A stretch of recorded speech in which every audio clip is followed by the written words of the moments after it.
Sir वो भी kindly दे दिया। अस्सलाम वालेकुम। वालेकुम बहुत शुक्रिया, अस्सलाम। आपने जवाब दे दिया।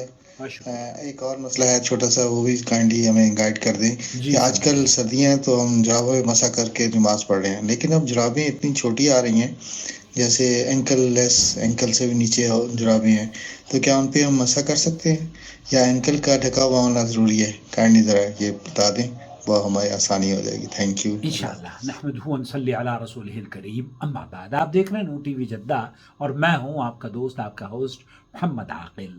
दोस्तों, भाइयों और बहनों, सर्दी का मौसम है और हर आदमी का यही सवाल है कि क्या हम सर्दी के दिनों में ठंड से बचने के लिए मोज़ों पर मसा कर सकते हैं या नहीं, और मोज़े भी वो मोज़े जो कि छोटे मोज़े हैं या बारीक मोज़े हैं। इस सिलसिले में उलमा के दरमियान कुछ इख्तिलाफ ज़रूर पाया जाता है, लेकिन चंद चीज़ें मैं आपकी खिदमत में पेश करना चाहता हूँ, इस उम्मीद पर कि इस वीडियो को देखने से पहले आप हमारे चैनल को प्लीज़ सब्सक्राइब कर लीजिए, और अगर आप मुझे व्हाट्सएप फेसबुक पेज पर देख रहे हैं तो हमें फॉलो कीजिए। दोस्तों, भाइयों और बहनों, अहले इल्म का इस सिलसिले में इख्तिलाफ ये है कि वो मोज़ें जो कि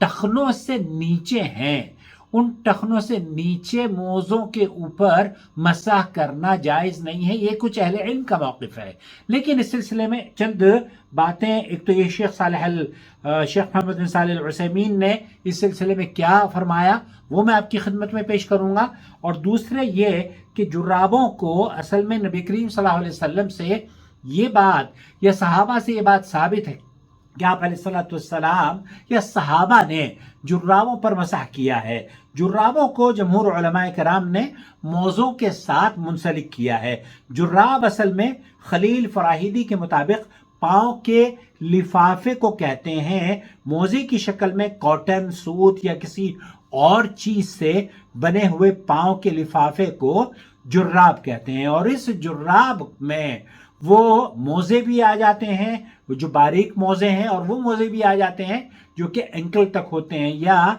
पिंडली तक होते हैं, जो कि पैर की उभरी हुई हड्डी होती है। बहरहाल उस हड्डी को छुपाने के बारे में बहुत से उलमा का इख्तिलाफ है।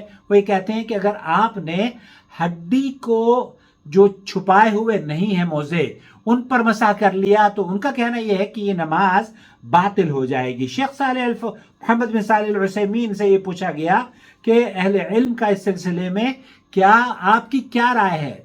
वो जो ये कहते हैं ना कि एंकल या जो वो जो हड्डी है पैर के ऊपर जो उठी हुई हिस्सा होता है, उस हड्डी से टखने की जो हड्डी है, उस टखने की हड्डी से नीचे अगर कोई मोजा या जुराब हैं तो क्या उन पर मसा हो जाएगा?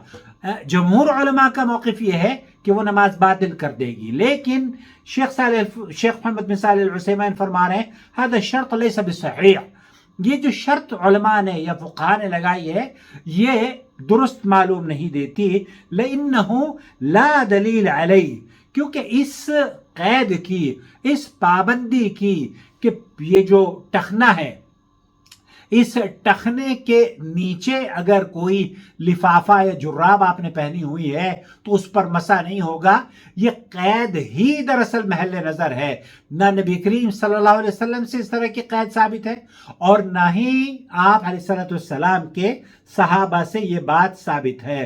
फ़इन्नल इस्म, वो खिफ या जवारिब मोज़े और चमड़े के हों या वून के हों, इन दोनों पर अगर आप ये कहते हैं कि ये पैरों को कवर करने वाले मोज़े हैं और ये लिफाफे की तरह से उसे ढांप लेते हैं, तब तो उस पर मसाह करना बिल्कुल जायज़ है। लेकिन सुन्नत जात बिल मसह अल खिफ अला वजह मुतलक, फिर चूंकि सुन्नत में इस बात की दलील मिलती है कि हमें मुतलक जो मोज़े हैं, जैसे कि फुक़हा या अहले इल्म ने इसके बारे में कहा है कि उस चीज़ को मोज़ा कहते हैं जो पैरों को लिफाफे की शक्ल में ढांप लेती है, उनको छुपा लेती है, चाहे वो सर्दी से हो, गर्मी से हो या किसी और वजह से हो।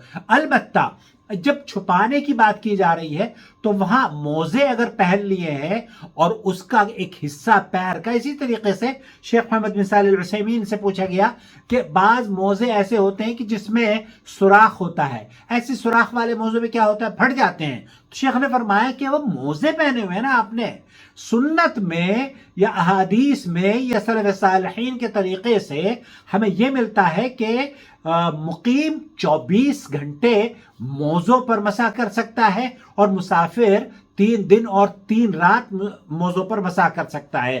اس کی مدت بیان کی ہے، وہ اس وقت ہوگی جبکہ آپ وضو کر کے اپنے پیروں پر اس طرح کے لفافے سے اپنے پیر کو ڈھانپ لیں. اب وہ لفافہ اگر اس میں کوئی سوراخ ہے تو اس کی کوئی قید یا حد بندی نبی کریم صلی اللہ علیہ وسلم یا صحابہ سے ثابت نہیں ہے کہ جس میں تھوڑا سا چھید ہو اس میں آپ وضو نہیں کر سکتے، یا یہ بھی ثابت نہیں ہے کہ آپ کا اگر وہ جو ہڈی کا حصہ ہے اس ہڈی کے حصے کو بھی اگر آپ نے نہیں چھپایا ہے تو نماز باطل ہو جائے گی. یہ بعض اہل علم نے اس کو ذکر ضرور کیا ہے، لیکن شیخ محمد بن صالح العثیمین رحمۃ اللہ علیہ فرما رہے ہیں کہ یہ موقف یا یہ قید لگانا یا پابندی لگانا یہ دراصل محل نظر ہے، اور اس بات کا کوئی قرآن اور حدیث میں یا سلف صالحین کے اقوال میں یہ ثبوت نہیں ملتا کہ اس کا حدود اور رقبہ کتنا ہونا چاہیے. حدود اور رقبے سے صرف اتنی بات سمجھ میں آتی ہے کہ آپ کا پیر چھپا ہوا ہونا چاہیے، اور وہ کتنا چھپا ہوا ہے، جتنا چھپا ہوا ہے اس پر آپ مسح کر سکتے ہیں. یہ بات شیخ محمد بن صالح العثیمین رحمۃ اللہ علیہ سے میں نے آپ کی نقل کی ہے. بہت سارے اہل علم کا میں نے جیسے بتایا نا، ان کا موقف یہ ہے کہ جو فرض ہے پانی سے پیروں کا دھونا، اس حصے کو آپ کو چھپا ہوا اگر آپ کا ہے موزہ اس کو کور کیا ہوا تب آپ اس پر مسح کر سکتے ہیں. لیکن شیخ محمد بن صالح العثیمین رحمۃ اللہ علیہ فرماتے ہیں کہ نہیں، اس کی قید کی کوئی دلیل نہیں ہے، اور یہ بات اگر نبی کریم صلی اللہ علیہ وسلم سے یا سلف صالحین سے ثابت ہوتی تو پھر اہل علم اس قید کی دلیل بھی بیان کرتے. اب دلیل نہ ہونے کی وجہ سے ایسا لگتا ہے کہ یہ فقہا کی قیود ہے، اور فقہا نے اس مسئلے پر اپنی آراء کا اظہار فرمایا ہے.